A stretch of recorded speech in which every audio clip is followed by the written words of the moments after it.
Hi, welcome to the show. Today's topic is living in the moment. I want to say a quick hello to our listeners in Sioux City, Iowa. I can see the listenership is really going up there. Thank you for tuning in. Thanks for following us, joining our show. We appreciate having you here. You know, it's so funny. This morning, I was just thumbing through, seeing what my friends had posted on Facebook, and my friend Debbie Martin, who's a medium, posted something about being in the moment, being present in the moment. And I was short on time, but I'll have to tell her, oh, that was timely because that's our topic today. And, you know, a lot of people have read Eckhart Tolle's book on the power of now. And, all of this, that really kind of started the whole movement. But the truth is that as the world gets more modern and life is going at a faster pace, less and less are we living in the moment. Have you How noticed? true that is. Yeah, and time is sped up too. Eckhart Tolle, The Power of Now was my first transformational book. And I remember reading it and thinking how profound it was to be in the moment. Like, what did that mean? I had no idea at that time what that meant to be in the moment. My kids were starting to become teenagers, so we did sports, we had events all the time. I worked, we were always running, running, running. And when he started talking about the power of now and being present, I was like, wow, it really resonated with me. So that was like the first time that I've heard those sort of terms, and I was like, okay, I'm gonna try this. And what a difference. What did you notice was different? Like everything. It was like I noticed more, like when I was talking to somebody, like rather than like if we were having a conversation and I'm thinking about what's the next thing I need to say to you, I was being more present about listening to my girlfriends talk or my husband talk and really hearing what they were saying rather than preparing what I was going to say.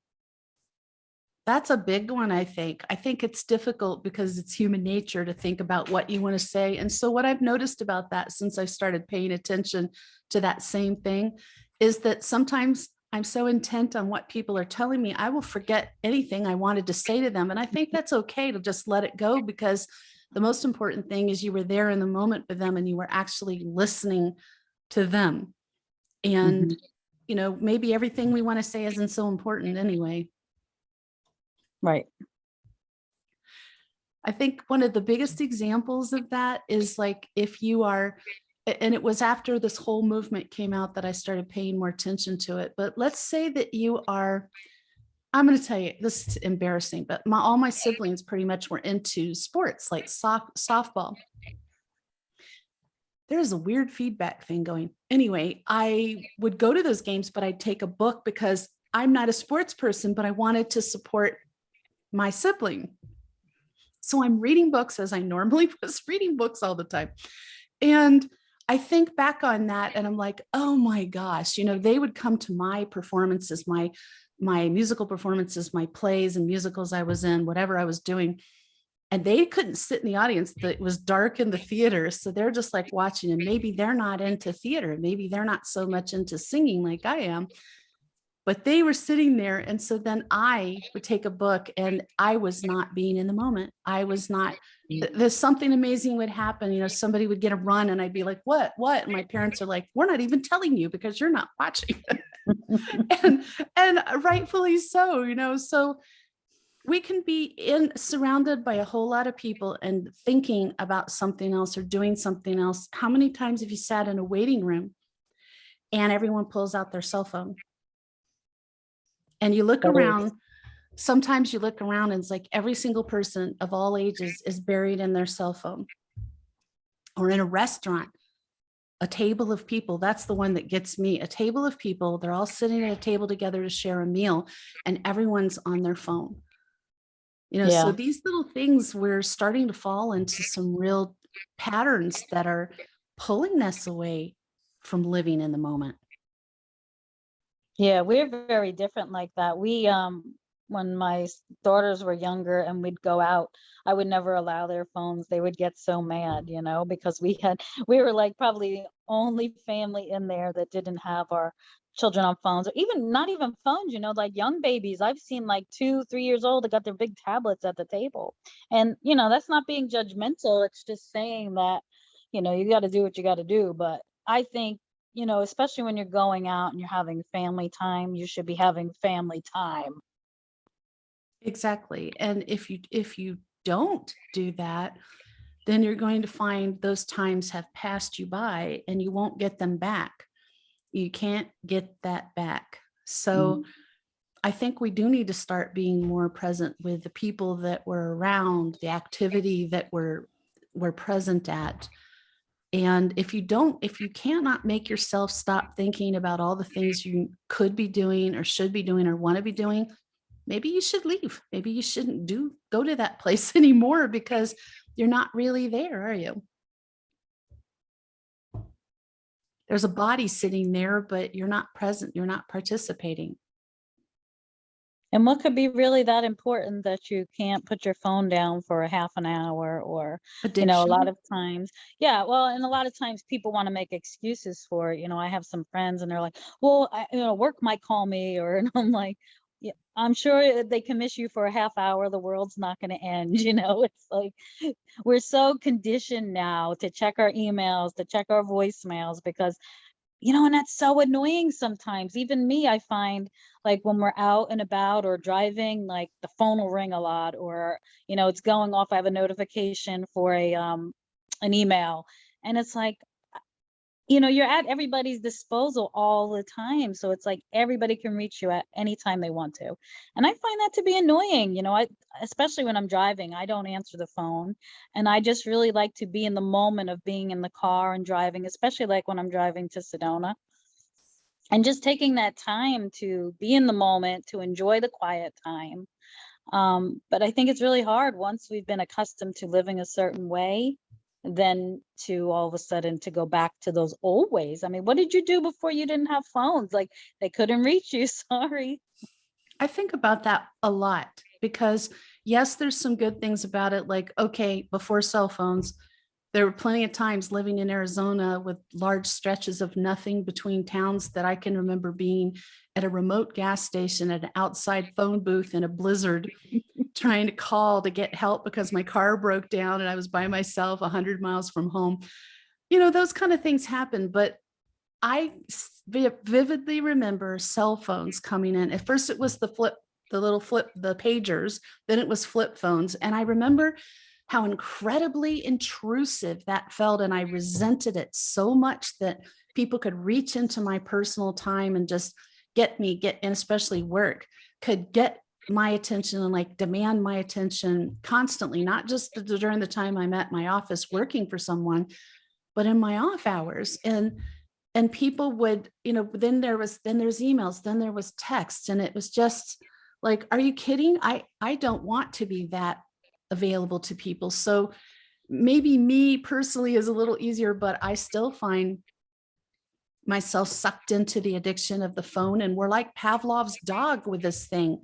We really are, where Pavlov did experiments where he would ring a bell and then feed the dog. And eventually you ring a bell and the dog would expect to be fed. So we hear a little ding notification on our phone and we're like, oh, somebody wants something's happening on my phone. I must pick up my phone and check it. It's like we're in this scientific experiment and we've all fallen under the spell of this, but that's just a piece of it. Even if you put all that aside, I can remember there's specific people who are more prone to this that I can remember, who even before cell phones were not participating when they were present. So that again, their body was there, but their mind was not, their attention was not. I think everybody has experienced that. How loved do you feel? How important do you feel when someone doesn't give you any attention? They're just, their body's there. Yeah. It So makes sense. Like I said, I think when you look at being present, like just doing a couple little exercises to see how present you really are at the time, and what a difference I believe you'll notice about how it is being present versus not being present. Like, do a little experiment with yourself, try it. And because, I remember when I heard about positivity and being positive, and I was like, oh, I'm positive, I don't need any work with that. But when I started paying attention to it, I wasn't as positive as I thought I was. Yeah, how we came back to this before, but I think, how do you really get into meditation? How do you really do self-reflection if you can't be in the moment? Because that's all about being in the moment and just stopping and not having distractions and going in and just seeing how you feel, what you think. And a lot of people never do that. If you ask them about it, they'll look at you like, what? Or they'll get hostile about it. No, I don't want to do that. I'm like, wow, okay, well, I know where you're at. Any other thoughts on like how people can be living better in the moment, how they can achieve that? No thoughts at all. We have nothing. Go, Roz. I think you have to, create kind of like a discipline or a schedule, or at least I do, where I come into my office in the morning. I've got, however many phone messages and however many whatever and emails and all that, but I have to sort of corral myself to sit down and do my prayer and affirmation and get my focus together, because constantly being in that state of, okay, what's happening now? What's coming in now? I can't handle that. I'm just too ADHD to ever be able to pull that one off. So I think, many years back, before we had cell phones and stuff, I always made lists of things, because I've never been known for my, fabulous retention of things going on and information. So I always had like a daily list, a weekly list of stuff that I had to take care of, and then had to set aside other time. And it's funny now, because I can usually feel when people spend time in meditation or thought or prayer or whatever, it does alter their energy. It alters all of our energy when we do this, and it helps. But it's kind of funny, because I'll be the very one that, will come in if I get rattled and I'm not in that moment, and my mind is just going off on its kind of ADHD thing that it does. I feel like that really impacts my whole day. There's no question. So I think being in the moment has to be also about creating that moment. It's not just that you're in the moment of, whatever is happening. You have to create those moments too. And a lot of people, when you ask them, I feel like you used to meditate, or I feel like you used to spend time, in reflection or something like that, they immediately will go, well, yeah, I used to, but I don't do that anymore because I don't have time. I'm like, well, make time, because it's important. Hey, So I all think- the experts say you can make time for the things and the people that are important to you. So I think if you want to learn to live in the present and enjoy your life more, then you're going to make time for that.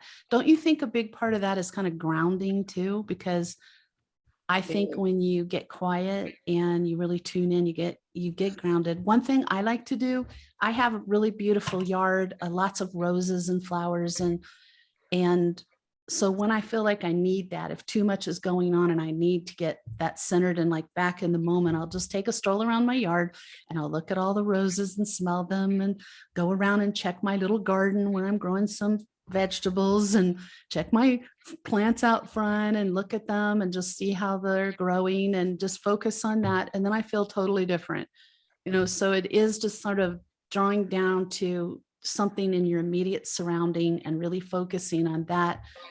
and shutting out all of these things that pull at us constantly. We do live, even we live in a rural area.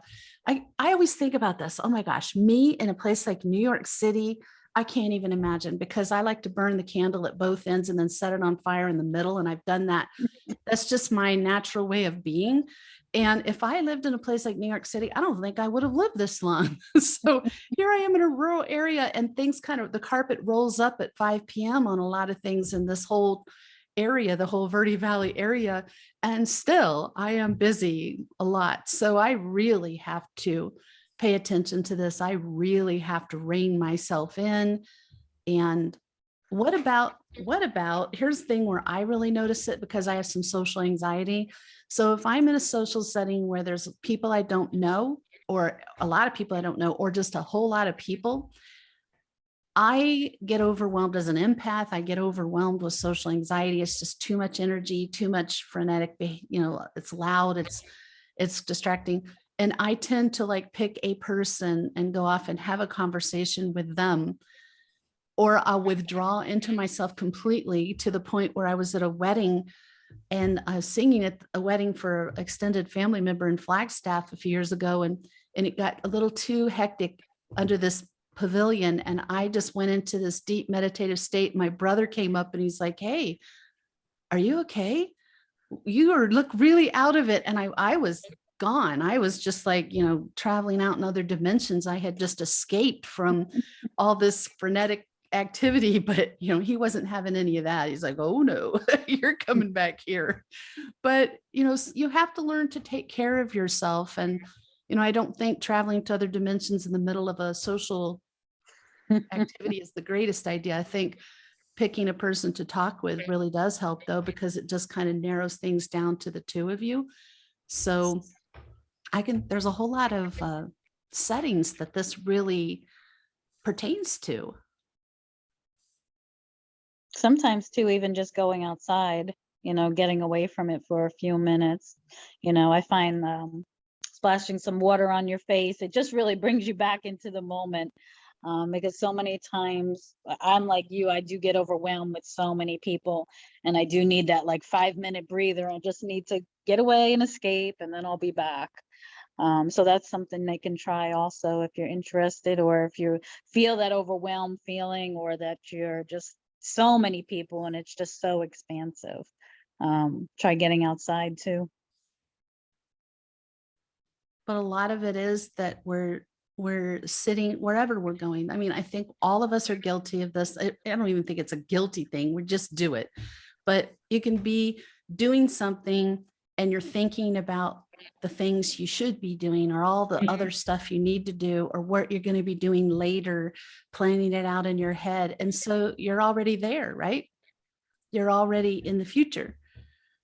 And then you may have missed some really fun things in the present, some great conversations, or meeting somebody, and maybe they get a bad impression of you because they can tell you're really not present. I feel like a lot of that is conditioning, don't you? It's like from when you're young, it's always like the next thing. What are you doing? What are you doing? What are you doing? And especially then you start to work a 9-to-5 job, and it's the same thing. You have a family. You have to be very organized, right? You have it all compartmentalized in your brain. This is what I'm doing at 1 o'clock, 2 o'clock, 3 o'clock. So I think we become conditioned to that sort of lifestyle. But then when you realize like there's nothing, you're not really living in that lifestyle, it's such a profound moment of awakening. I know it was for me, just to see how much I was not participating in my family, or I was always thinking about what I had to do next. Like you said, the laundry, the groceries, whatever it is, we all get caught up in those things. But again, going back to the being present, to me, it just feels so much different when you're present with somebody. They feel it, you feel it, even if you don't understand what energy is. People feel when you're more present with them, and you're paying attention to what they're saying, and you're making eye contact with them, rather than just being like, Ivory's talking and I'm like, okay, I got 5 million things to do, come on. Yeah. And for me, I've talked about this. I've got some OCD. It was terrible as a child, but I've gotten a grip on it. But for me, it's that I get those thoughts rolling through my head of what I need to do. And then I'm afraid if I don't keep thinking about it, I'll forget to do it. So I will excuse myself and say, pardon me for pulling my phone out, but I need to remind myself to do something later. So I quit thinking about it now. And I'll put in there like, go to the grocery store, get XYZ, and then it's done. And then I can let go of it, because otherwise I've got that thought, like the monkey mind going through my head, and I feel obligated to keep it there so I don't forget, because it's something important. It's like, it's this conundrum I put myself in, but I do find that writing it down, whether it's on paper or in my Absolutely. phone, it really helps me a lot. So my phone is pretty full. That's what I'm telling you. My phone is full, all kinds of notes. If I don't have it written down, it's probably might not happen.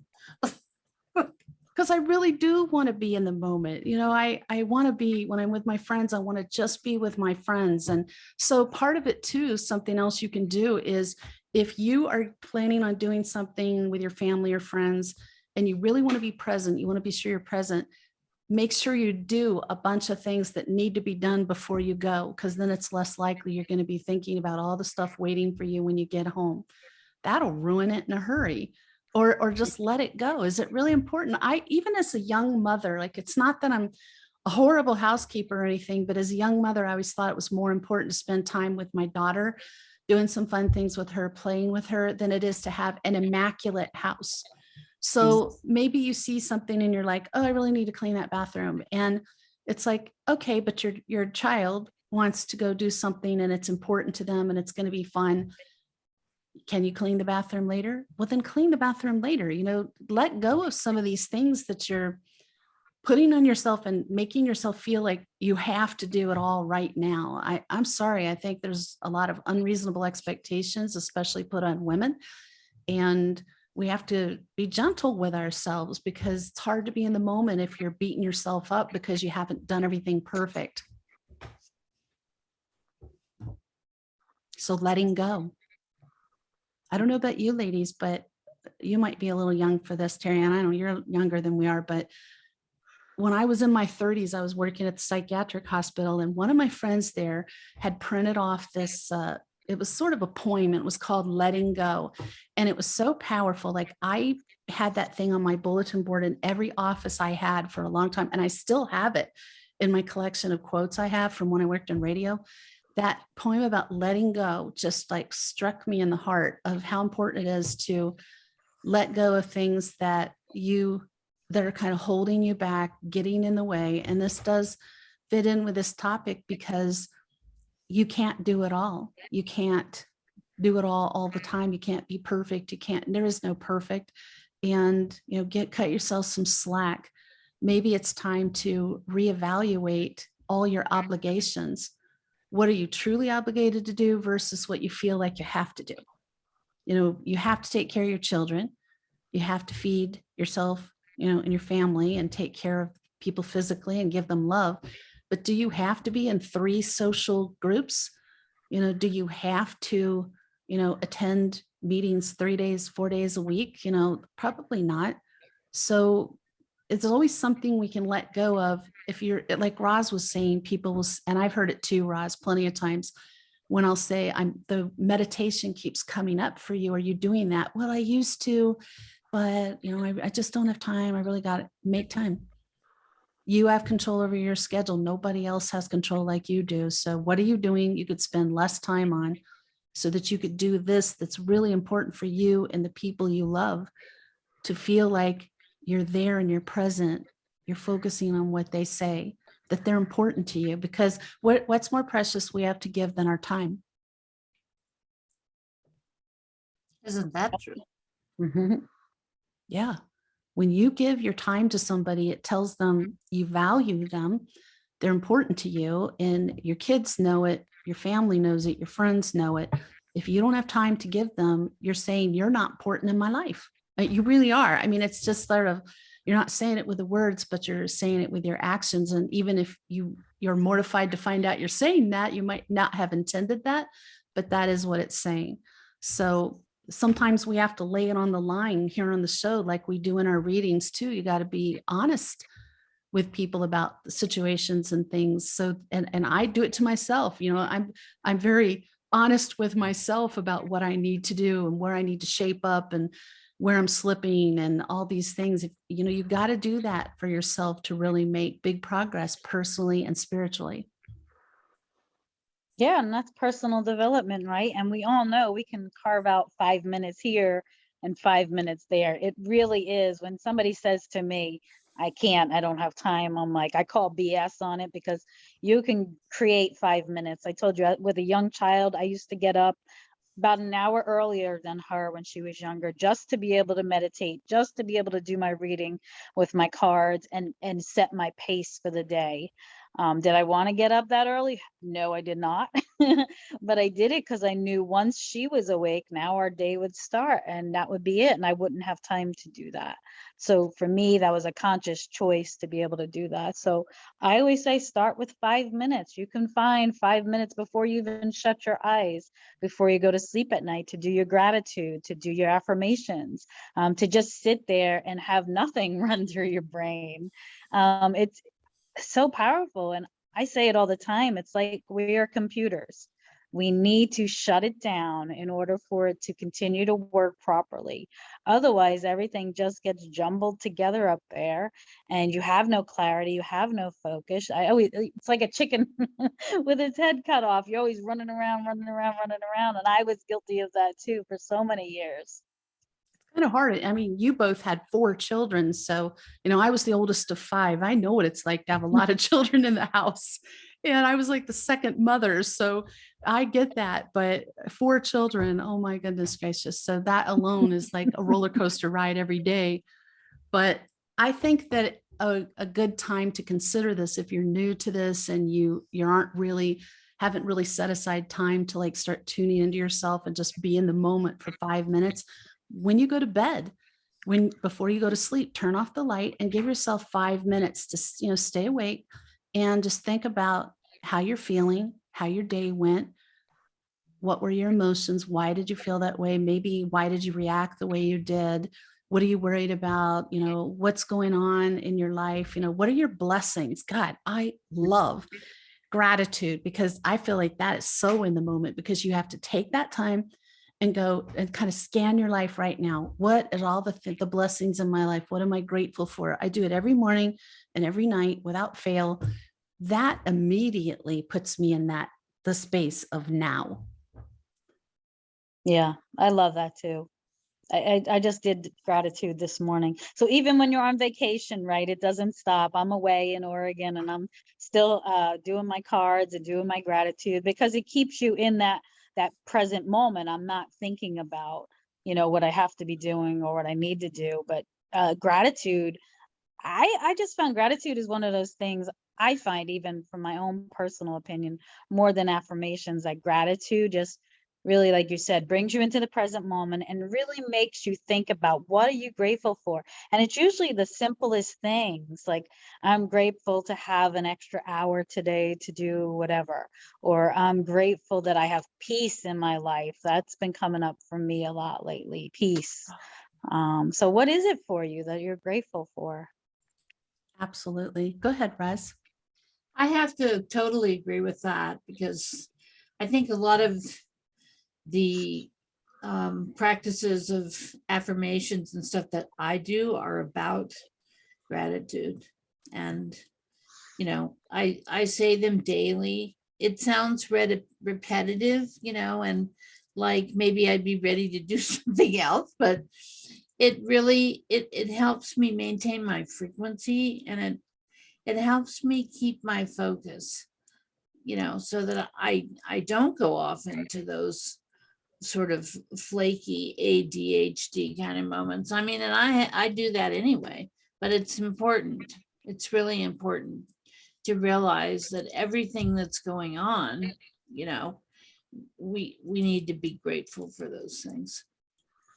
Absolutely. And something else that comes up is how easy it is to fall into a place where you're taking people for granted when you're not taking the time to really be in the moment. And what I mean by that, I listen to podcasts, and not my own, other people's spiritual and personal growth podcasts. And I was listening to one that was about happy relationships and how to make it last a long time. And one was to occasionally take a moment to consciously, like, really tune in. And as you're talking to your partner, why did I fall in love with them? What qualities do they have that I fell in love with? To remind yourself of the person you fell in love with, and not just falling into the routine of talking about the kids, the house, bills, the business of being married, but to really remind yourself. And you can do the same thing with your children. What's amazing about my child? You know, what do I just love about this child other than they're my child?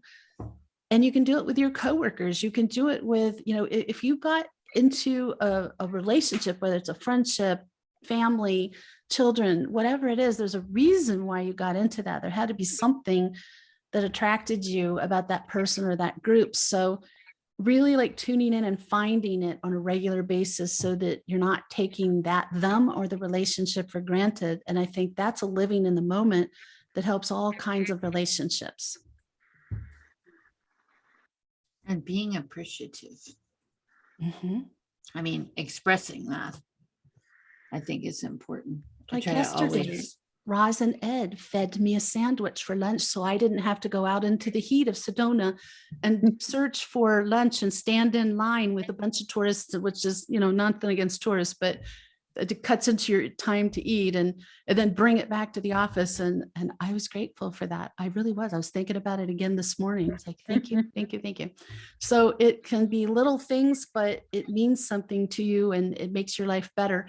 So I'm a big believer in positive reinforcement. If you're not happy with what someone's doing or not doing, when they do something you like, you need to thank them. Thank you so much. Hey, that was so amazing how you emptied the dishwasher, and I didn't even have to ask. Thank you so much. It worked great with my teenager. And it's worked with a lot of situations, actually, not all the time and not with everyone, but it's pretty powerful. People want to please, people want to be praised, and they don't want to always hear what they did wrong. Any last thoughts on this topic today?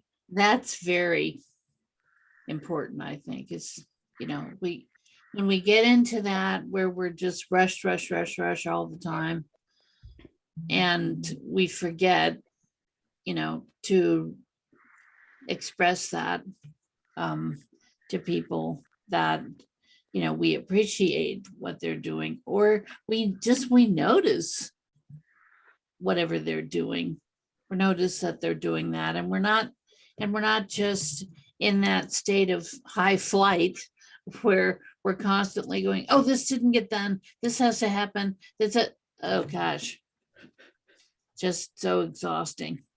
I had to really work on that when all my kids were little. And I had to be super organized because their dad traveled. So, we had little baskets where everybody came in, they took their shoes off, they put their backpack in there. Everybody had their own little area where they had their stuff stored. And, my kids, actually, not too flattering, but my kids used to sometimes call me the general. Because I had to remind them a lot to do those things. But I look back on that time, and I remember, sadly, a lot of times when I was rushed and hurried, when I was correcting them a lot more than saying, wow, this is great that you did this, or this happened, or whatever. So it's a learning process. And I feel like, especially with children, your children end up being the reflection of how you ran your life when they were little. And you really see that in them. So you can always be easily reminded of the things maybe you could have done just a little better. But Oh, yes. There's no and then look perfect at all the parenting. things that, yeah, that they do now that you can say, oh, I'm so glad I taught them that. And sometimes your children will learn from what you didn't do so great and they'll do it better. And, you know, the True. things I think I lacked, I see in my daughter, like as a tremendous mother, she's very in the moment, very, very present with her children, probably more than I was. I just really marvel at that. I love seeing that in her. Do you have a last thought you want on this topic today, Terri Ann? I would just go along with you ladies. It's important to verbalize it to your loved ones. I always make it a point to text my husband sometime during the day and tell him how appreciative I am of him and how hard he works. It's just nice to hear sometimes that, you know, you're out working hard for your family and that your spouse appreciates what you're doing. And so he likes words of affirmations too. So it's really helpful for him. He really appreciates it when I do things like that. So look at little things you can do. There's little changes you can make in your life that don't take a long time. And they'll teach you how to be more present, how to be loving and caring and be in better, positive relationships. Terri Ann, you set an excellent example with that, at least on Facebook, because, you know, I follow you there and I've noticed you're always saying words of praise about your husband and your daughter and your other children. And I know they see that because you guys comment on each other's pages, but I think that's really beautiful. So you're practicing what you preach for sure. I hope this helps you today. Live in the moment, not get too swept up into the craziness in our world. You've been watching the Sedona Soul Sisters show or listening to it. And if you'd like more information about us or our services, visit our website, sedonasoulsisters.com. We now have a Sedona Soul Spa Wellness Center. You might want to check that out. Subscribe to our podcast so you don't miss anything. And tune in next Friday. Our topic is transitioning through life's changes. And in the meantime, we hope you have an enlightening week.